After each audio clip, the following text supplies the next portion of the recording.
Every single day, over 1 billion pieces of copyrighted content are shared, streamed, downloaded, and distributed across the internet, and the vast majority of that activity exists in a legal gray zone that even the most seasoned attorneys struggle to define. That is not a glitch in the system. That is the system working exactly as it was designed. And when you understand why, your entire view of the internet changes forever.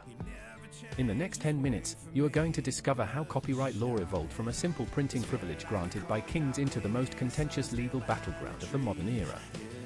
You will learn about the landmark laws that reshaped the internet, the court cases that sent shockwaves through Silicon Valley, and the one legal doctrine that corporations have quietly used to build trillion-dollar empires while simultaneously threatening the creative freedom of ordinary people. The answer to how all of this happened is more surprising than you think. Copyright did not begin with the internet. It did not even begin with the printing press, though that is where the story truly accelerates. In 1710, the British Parliament passed the Statute of Anne, widely considered the first modern copyright law. It granted authors exclusive rights to their works for 14 years, with the possibility of renewal for another 14. Before that, publishing was controlled entirely by royal monopolies. The idea that a creator, an actual human being, should own the product of their mind was genuinely revolutionary. The United States took that idea and embedded it directly into the Constitution in 1787, giving Congress the power to promote progress by securing for authors and inventors exclusive rights to their work for limited times.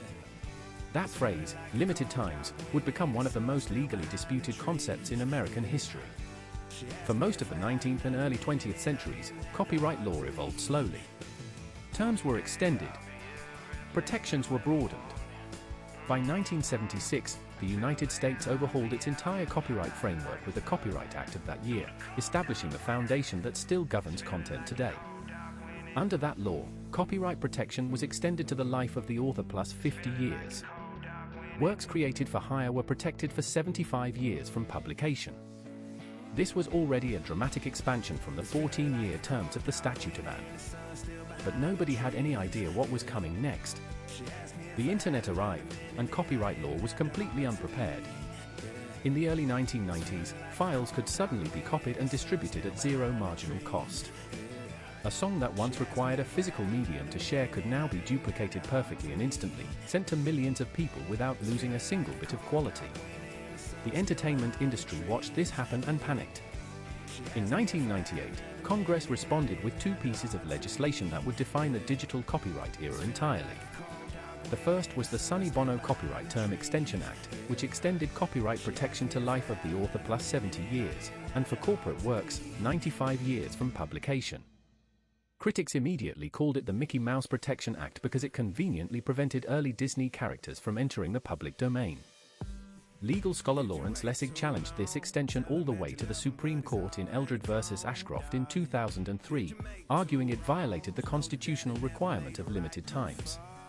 The court disagreed, in a 7-2 decision that still frustrates legal scholars and creators to this day. The second piece of legislation from 1998 was far more consequential. The Digital Millennium Copyright Act, the DMCA, created the legal architecture that the entire modern internet is built upon. And here is where it gets genuinely complicated. The DMCA did two things that seem contradictory. It created criminal penalties for circumventing digital protection measures, making it illegal to break the encryption on a DVD even, if you owned it. But it also created something called the Safe Harbor provision, which protected internet platforms from liability for content their users uploaded, as long as those platforms responded to takedown notices in good faith. That Safe Harbor provision is the legal foundation upon which YouTube, Facebook, Instagram, and nearly every major platform was built. Without it, none of them could exist in their current form. But here is what nobody talks about. The Safe Harbor provision created a system that fundamentally shifted the burden of copyright enforcement away from platforms and onto creators. Under the DMCA takedown system, if someone uploads your copyrighted song to a major platform without permission, it is your job to find it and request its removal, not the platform's job to prevent the upload in the first place. This asymmetry has led to a situation where major platforms profit from copyrighted content at massive scale while individual creators bear the full cost of enforcement. The numbers reveal exactly how broken this became. Between 2012 and 2022, Google alone received over 6 billion DMCA takedown requests for search results. YouTube processes over 1 million copyright claims every single day through its Content ID system. That system, which YouTube built voluntarily and not because the law required it, identifies copyrighted audio and video and allows rights holders to either block the content or monetize it by running ads against it. On the surface, that sounds like a solution. In practice, it created a new set of problems entirely. Content ID flags content algorithmically, and algorithms make mistakes. Independent musicians have had their own original compositions claimed by major labels through automated systems. Documentary filmmakers have had historical footage flagged by corporations that did not even own the rights to it. And because the financial incentive structure rewards claiming rather than accuracy, false claims flood the system constantly. The burden of disputing those claims falls back on the individual creator, who often lacks the legal resources to fight back effectively. Now consider the Napster era, because it illustrates just how radically the legal landscape has shifted.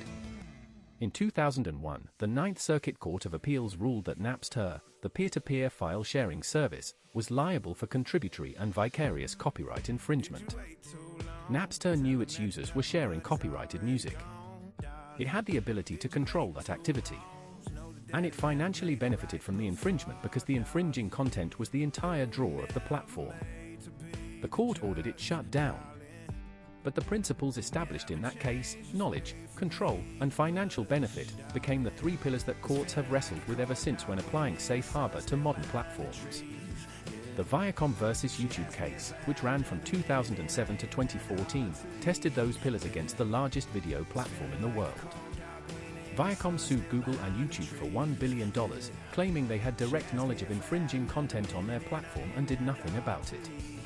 The case ultimately settled, but not before revealing internal YouTube emails where executives casually discussed the role of infringing content in driving user growth. Courts ultimately found that general knowledge of infringement was not enough to strip YouTube of safe harbor protections. They needed specific knowledge of specific infringing files. That distinction, specific versus general knowledge, is one of the most important legal lines in digital copyright law.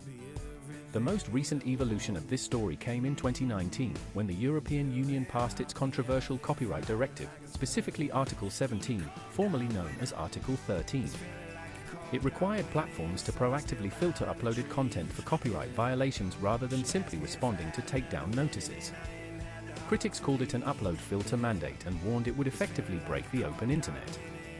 Defenders argued it finally held platforms accountable for profiting from content they did not create. The debate reflects a genuine and unresolved tension at the heart of digital copyright. How do you protect creators without handing gatekeeping power to corporations and algorithms? Back in the United States, the Music Modernization Act of 2018 updated licensing rules for digital streaming, helping songwriters receive more consistent royalties from platforms like Spotify. But the fundamental structure of the DMCA has not been overhauled since 1998. That is 27 years during which the internet has been completely reinvented multiple times over, and the core legal framework governing copyright online has remained essentially the same. What does all of this mean for you? Before you go, if you learned something valuable today, hit that like button right now. Subscribe to Legal Eagle Brief for a brand new video every single day. We will see you in the next one.